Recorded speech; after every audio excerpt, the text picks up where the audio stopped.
destroying these passports. Nigeria is not a country. Nigeria is a cheat country. The person that is ruling the country is a lifeless president. Is a president that has the only aim that he has. The only aim that he has in his heart is how to Islamize Nigeria. He doesn't care. He doesn't care about you. Stop voting for them. Stop killing yourself for them. Embrace Biafra if you are from the south. Embrace Biafra if you are from the southeast. Don't allow anyone to deceive you. There is nothing good about the zoo. There is nothing good about the zoo. Don't allow anyone to deceive you. Biafra is the only hope. Biafra is something that will give your children, your future generations, that will give them hope in life. It is only Biafra. It is only Biafra. They have deceived us for so long. I am an Urobo Biafran. Don't think that I am an Igbo. All those things that you people are saying that Biafra is for only Igbo, it is a lie. I have discovered the truth, and the truth shall set me free. That is why it's setting me free today. I am free from the bondage of the zoo. I am calling on you to set yourself free. Don't be deceived.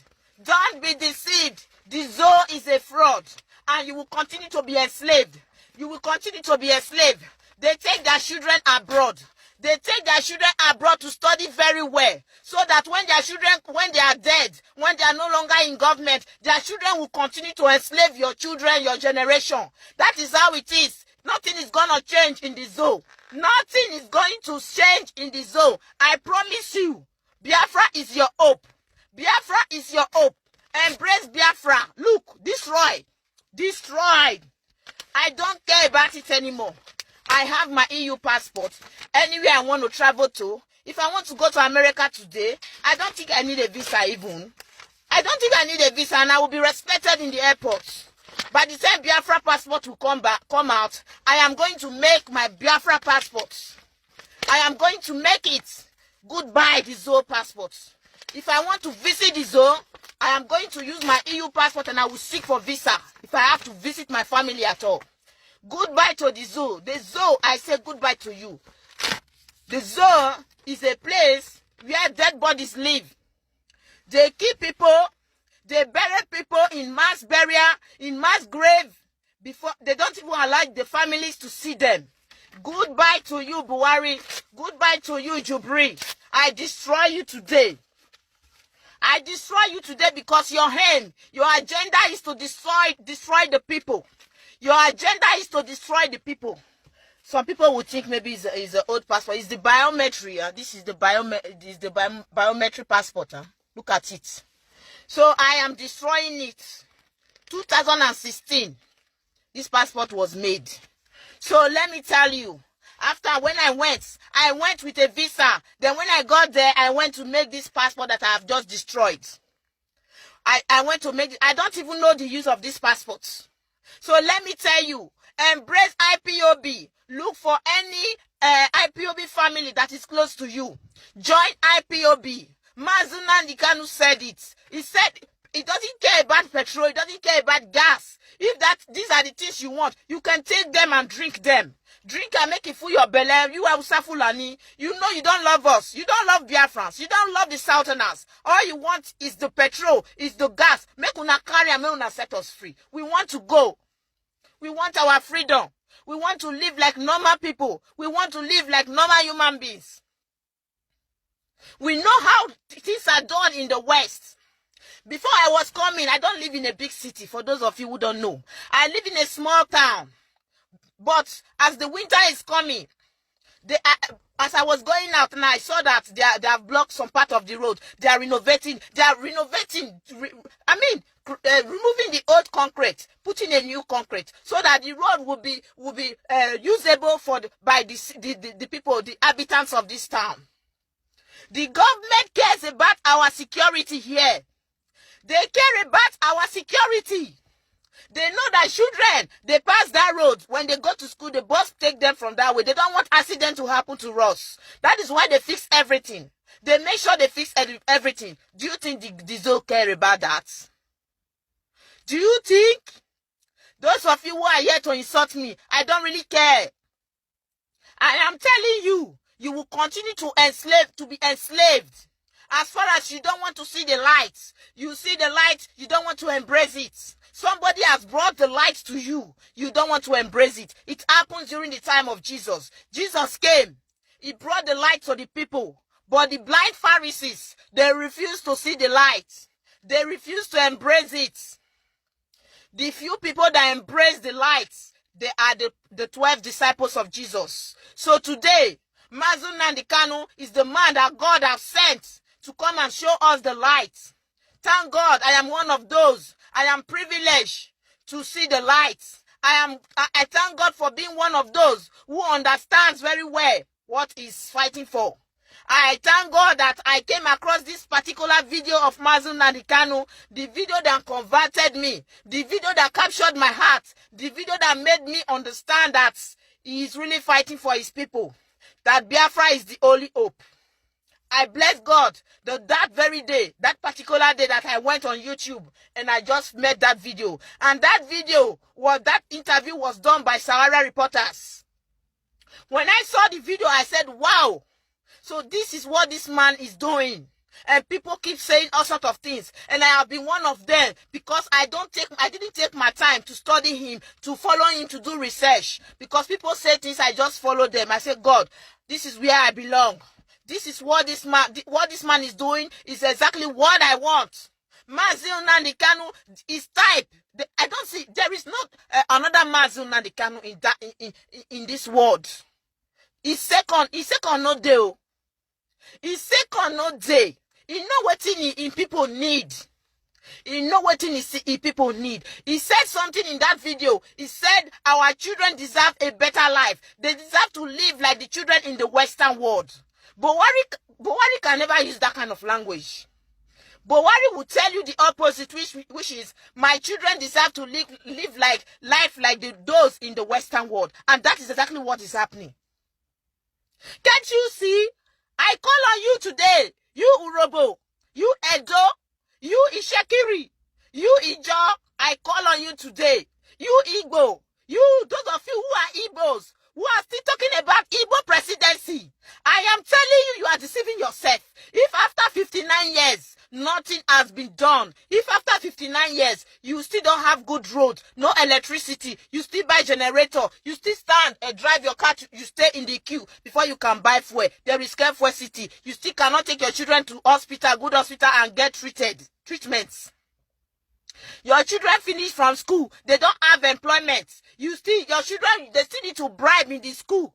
Before they can pass exam, they need to pay lecturers. Lecturers will ask the girls to sleep with them before they can pass them. Excuse me. If after 59 years, all these things are still happening, you sleep in darkness, I tell you, there is no hope in Nigeria. There is no hope. We are going to help the zoo to hasten the downfall of the zoo. We will help them. So you, the youths, I want to talk to you now.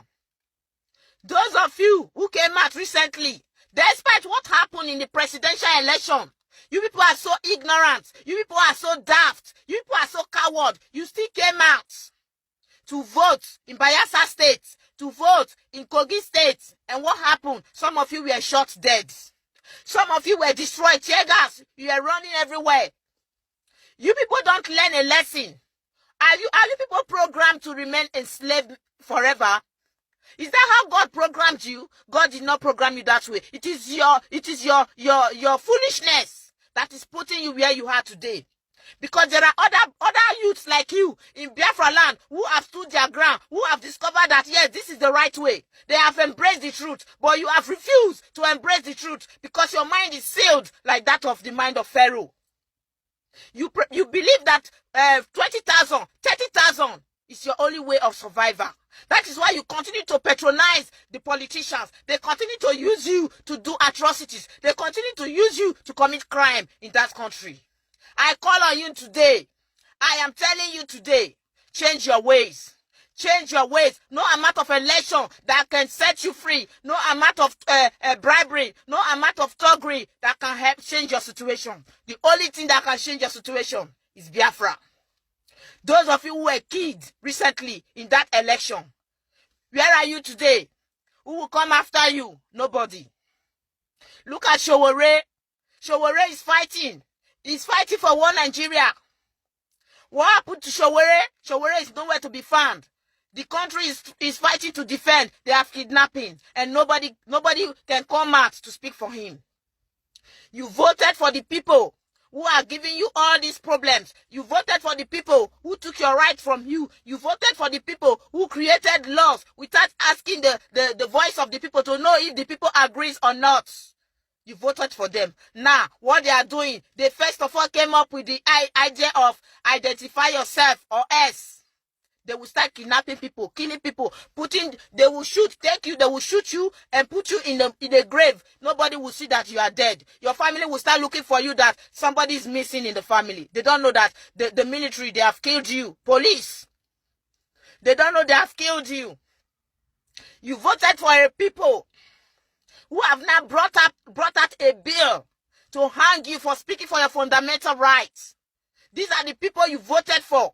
You collected 20,000 to sell your conscience. You collected 50,000 to sell your conscience. Nigeria youth, I am ashamed of you. You are a disgrace. You have to change your ways. You have to change your ways. You are the people that is giving the privilege, the rights to these politicians to continue to use you. Because by the time you say no, I don't want to belong to this country anymore. By the time you stand your ground, you say no, I don't belong to Nigeria. Nigeria is not working. Let me go. Let me join Biafra. Let me join Oduduwa. Or those of you who are still good, because there are some good Hausas. We see them. They speak arts. They speak the truth. You say, I want to join Ariwa. All of us will not be here talking anymore. Everybody going to live in peace. They go. Everybody going to live in peace. They go. As far as I'm concerned, I know what my leader is fighting for.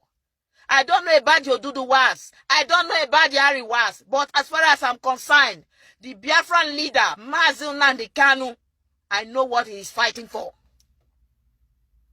I know what he is fighting for. The fight that he is fighting is a fight for good. It's a fight for you and I to have a better life. It's a fight for you and I. Those of you traveling, those of us living in diaspora, you want to go home. You will travel freely. You don't need an escort. You don't need police. You don't need military.